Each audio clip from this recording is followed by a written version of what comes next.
Today we talk about my new book in the first chapter, Guts Over Fear. I'm Marco Perry. Welcome to the Perry platform.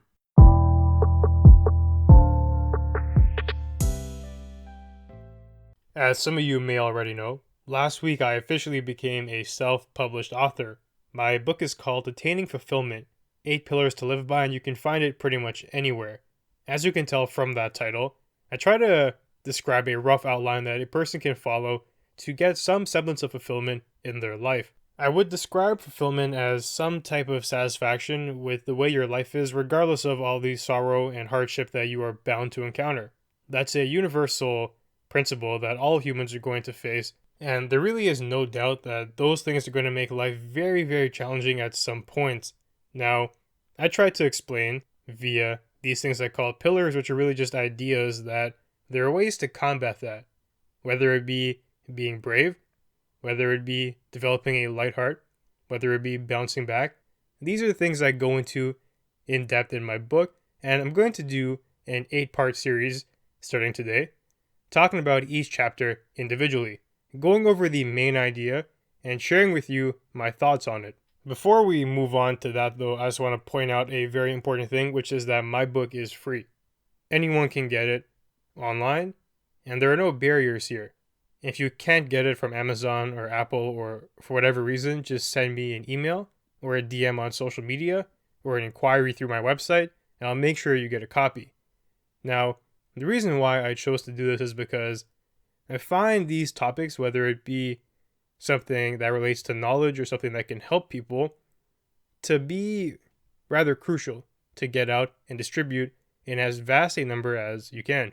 To put wisdom and things that can be beneficial to your fellow man behind a paywall is disingenuous in my opinion, especially when you break it down like this. Let's say that what I wrote in the book can help somebody, but they don't feel like buying it or they can't buy it because there's a price tag on it. Whatever their circumstance is, it doesn't permit them to get the book. And if we assume it could have helped them, I become culpable in that pain now, because I had an answer that could have been given, but because of trying to make $1, it wasn't delivered. And I'm not saying that this book has all the answers, everyone can benefit from it, it's the key to saving humanity, but I feel that there are some people who could benefit from it, and I want to cast that net as wide as possible, to capture as many people as I can.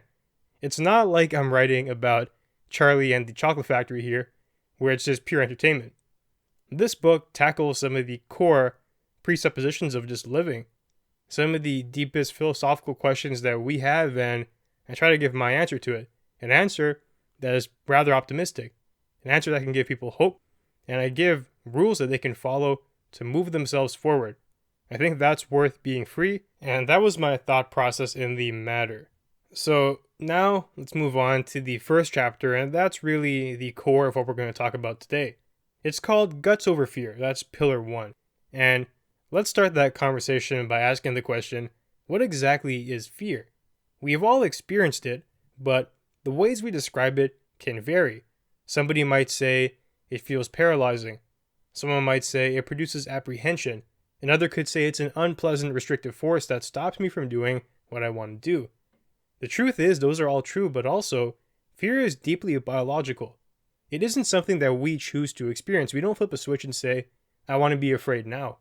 It's one of the autopilot responses that we developed over many eons of evolution. In the grand scheme of time, we can think back to our not-so-distant ancestors and see why fear was a very productive thing to have. The entire environment was nothing but constant danger, threats to you and your family's lives. It wasn't equipped with the luxuries of modern living.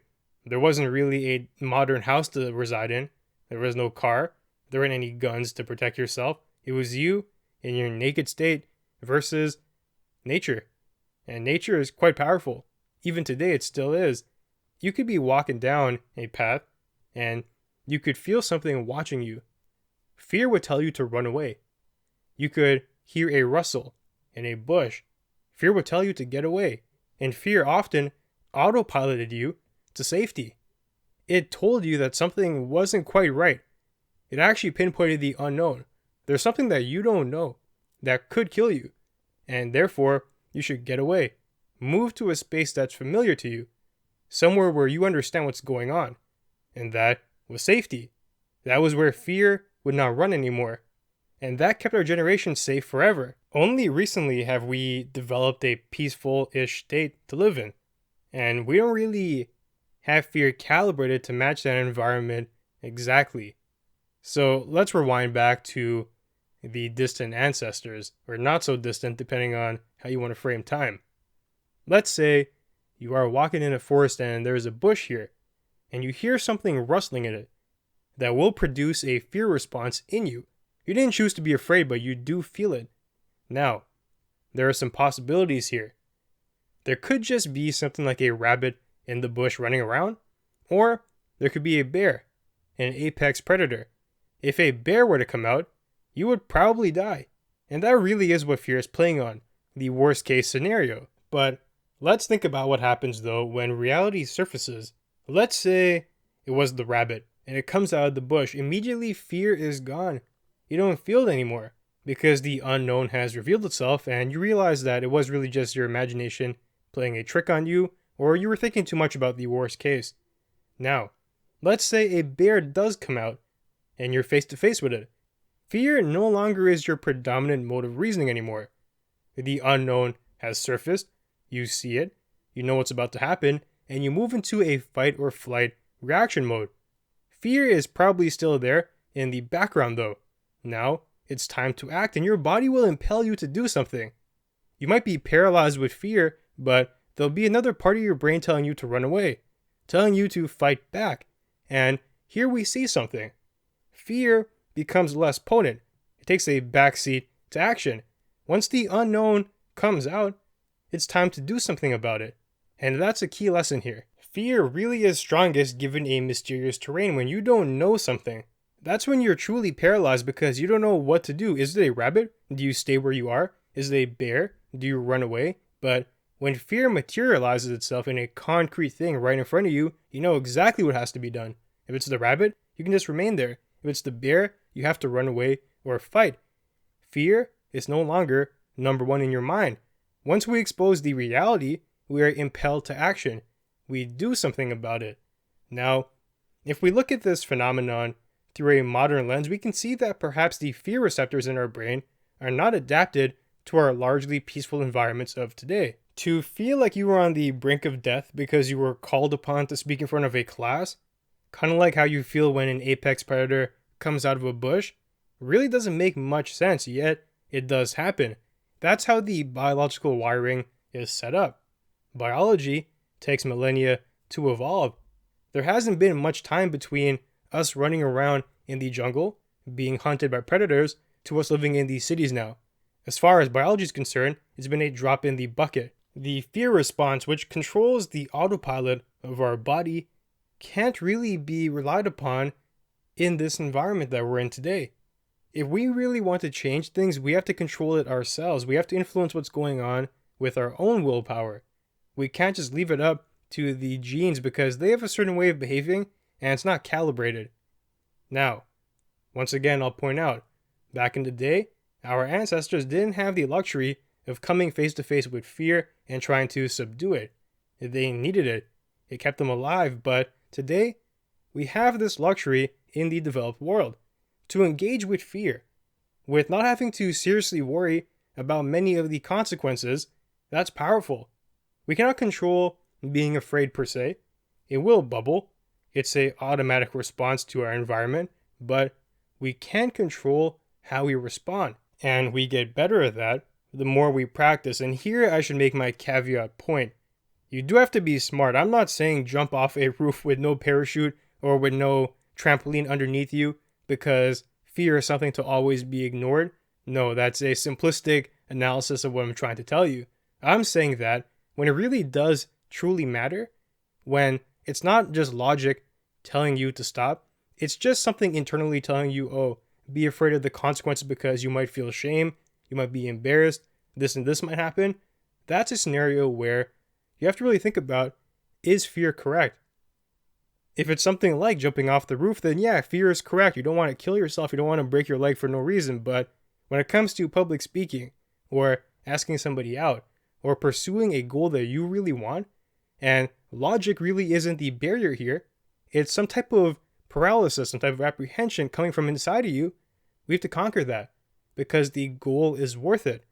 To get better at public speaking, to share your ideas, to get into a relationship, to do the things that really matter to you, guts, synonymous with courage, has to be prioritized over fear. That is your responsibility if you want to attain fulfillment. The bottom line is, and I can't say it more simply, you will not find fulfillment if fear rules your life, because it will be that apprehending force that stops you from doing things. You will say, hey, you know what, forget it. I'm not going to talk to that person. I'm not going to say this. I'm not going to do that because I might fail. I could be embarrassed. I could realize that I don't have the skills that I thought I did, and therefore I'd rather be safe. I'd rather stay in the known. See, that dichotomy is still present. The unknown versus the known.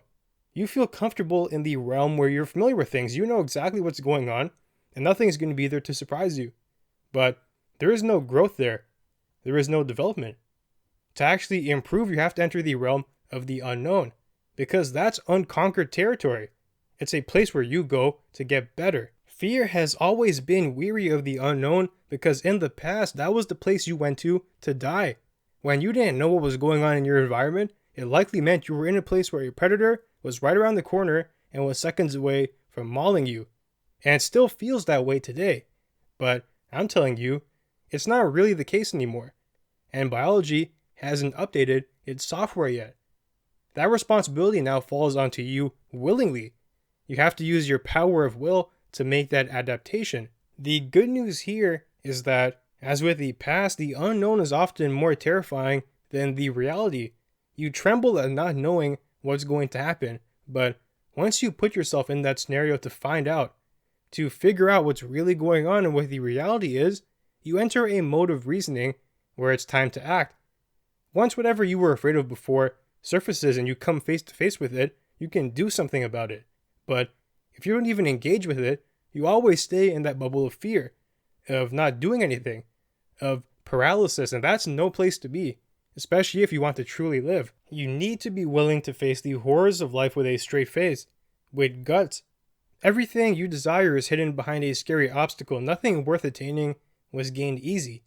The question is, will you face that and get what you want, or will you turn away? Guts is kind of like your sword. It's your weapon. It will cut fear down if you allow it to, if you train with it. Life will throw countless challenges your way, and they will serve to sharpen your blade if you use them in that manner. The more you cut up fear, the easier it becomes to you. You become accustomed to it, and therefore, fear loses a certain degree of power over you. Now, here is the real question. How do you get to that point? Where to begin? And really, it's more simple than you think. The only thing holding you back, ironically, is fear. You can begin by choosing a goal. Think about something that you want to improve in. You probably know the answer because it's likely something you've thought about for a long time, but fear has indeed been holding you back. And now, it's a question of where do you start in relation to that goal. The answer is small. You can't go from being nothing to being a master in one day. Begin with tiny steps because you do have to build up a resistance here. Really what you're trying to do is expose yourself to micro doses of fear so you can develop an immunity. It's kind of like a vaccine. You start small, you get it into your body, you realize it won't kill you, and it makes you stronger. Now let's go over one concrete example so it's clear. Let's say you want to improve in public speaking. It's probably a common goal for a lot of people. So step one, we've identified our goal, our mission. Now, the second part is starting small. If you are too afraid to even talk to a person, that's fine. You can get a stuffed animal. Get familiar with just talking to that. Then you move on to maybe talking to one person you're close with. Then, after doing that, and you're comfortable with it, and you will become comfortable, you move on. Maybe it's somebody who you don't know, one person still, and you talk to them. As you can see here, we're increasing the dosage of fear. The stuffed animal wasn't a big deal to you. Someone you know, okay, you're cool with that. Someone you don't know, well, that's a little bit more challenging, but we're moving up. We're getting more immunized to fear in this regard. Then, after one person, maybe it's two. Maybe it's three, maybe it's a whole group.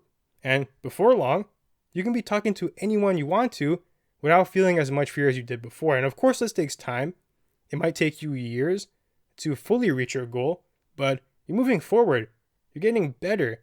And best of all, fear is no longer controlling you. You've broken through. You become familiar with it. It's now helping you develop. That's a good thing. Now, along this journey of conquering fear, there is one thing I have to warn you about. You do have to avoid comparing yourself with others. You can't possibly understand their full story, so any comparison you make will be blind. You cannot gauge success like that. I can see somebody who is very good at public speaking and me maybe being not so good, and I can feel really bad about that. But the truth is, I don't know what they had to go through. Maybe they went through the microdosage exercise that I'm going through right now, and they're simply ahead of me in that regard. But one day I could be like them, or maybe they were just born with the natural tendency to be good at that. Their fear receptors aren't as strong in this domain. Maybe they were practicing since they were 2 years old. There are so many possibilities here that you don't understand. And maybe they're not as good at you in another area. Maybe you have a better vocabulary. Maybe you could be a better speaker given time. So many things here to consider. There's no way you can make a proper analysis. Therefore, don't even try doing it. There is no value here, aside from either making yourself feel insignificant wrongly or in the opposite, making yourself feel superior without even understanding the underlying principles that you're placing your judgment upon. So, what do you do then? There is someone you can compare yourself to because you know their story perfectly, and that is yourself. That's really the only valid comparison to be making. Compare you to the you of yesterday, the you of a month ago, the you of a year ago. Ask yourself this: is where you are now better than where you were then? Is it the last month or the last year? Whatever. If the answer is yes, you are better where you are now. You've improved in the ways that you want to improve. You can see noticeably that you've done tremendously better than you were doing before. Then yes, you are succeeding. You are moving forward. And even if the answer is no, you aren't better than you were before, maybe you were the same, then it indicates to you that you have work to do. That should motivate you to move forward. This comparison is tremendously valuable because it tells you the truth. It reveals to you exactly what's going on. You of today versus you of yesterday, and even the you of the future. Where could you be in relation to all of this? Are you better than before? And where can you still go in the future? That should be your goal, the future. And the benchmark for you is the past. That's what you compare yourself to. And the here and now is where you just are. It's your choice now to figure out where you move to. Closer towards the ideal future self or closer towards the you of the past who wasn't as developed. You need to make that call. And also I should point out the reality of the world is that you won't always win. Even if you have the most guts in the universe, the most courage, things don't always work out. Remember, that is okay though. As long as you have moved forward, you've learned from the experience and you've become better for it, that means you've succeeded. Guts over fear allows you to do things. If you would be too afraid to even touch it in the past, but you're doing it now, even if you fail, you are far better than you would be in the past if you never tried. It is always possible that you won't reach your goal exactly as imagined. You can dream of being an Olympic athlete or whatever, but you will still have come closer than you previously were if you give it a shot. If you don't let fear control you. Far closer than if you had done nothing at all. And that is fulfilling. Maybe you train in the gym all day, every day, but you don't get that call back to be a part of Team Canada. Well, look at yourself. You're way stronger. You're way better at whatever the thing is than you were before. And that is success. There's nothing to feel bad about in that scenario. You found something worth pursuing and you did it. And you have the internal rewards yourself right now to revel in. The physical improvements, the mental ones, whatever it is. This process here is shattering the miasma of the unknown from your world because keep in mind too, it's always possible that you could have succeeded. You have no idea what you are truly capable of until you try. You can't begin to understand where you may end up with some effort. Don't let fear stop you from finding out. I would also like to toss out some examples here. You may not know this, but Michael Jordan was cut from his high school basketball team. Walt Disney was told that he had no imagination. Thomas Edison failed countless times before creating a functioning light bulb. Imagine if these people gave up when fear was at its peak, when fear was telling Michael Jordan, You're not good enough, man. You can't even make your high school basketball team? When fear was telling Walt Disney, hey man, the critics are telling you have no imagination. You have no business being in the animation industry. When fear was telling Edison, man, how many times are you going to try making that light bulb? You keep failing. Go get a real job. Where would the world be without those people who are heroes to many of us now because they conquered fear? That's the common trait with all heroes. They face fear face to face and they give it their best shot. And they will fail, like Edison. But the persevering aspect here is the most noble because they have a goal and they aren't going to let these biological impulses stop them. It's far too important to them. It gives them meaning and they're going to give it their best shot regardless of the outcome. That's the example we should all be following. And believe in yourself. Maybe you won't be MJ, but if you get cut from your team, you can get better. Certainly we can all do that. We can always improve. If you fail, you try again. If the goal is worth it, the effort must be put in. Give it your best shot. Nobody knows how close you might be to victory. I'm sure that Edison, when he was on his 100th failure, was getting pretty tired. Now imagine what a tragedy that would be for the human race if he gave up. How far back would that set technology? There's also another way to frame this battle with fear.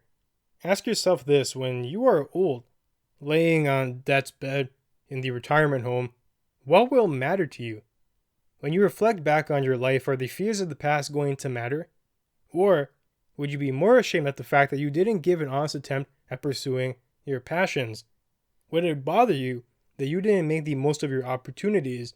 Would you feel regret and not showing guts over fear? I believe the answer is clear. The fear won't actually matter to you.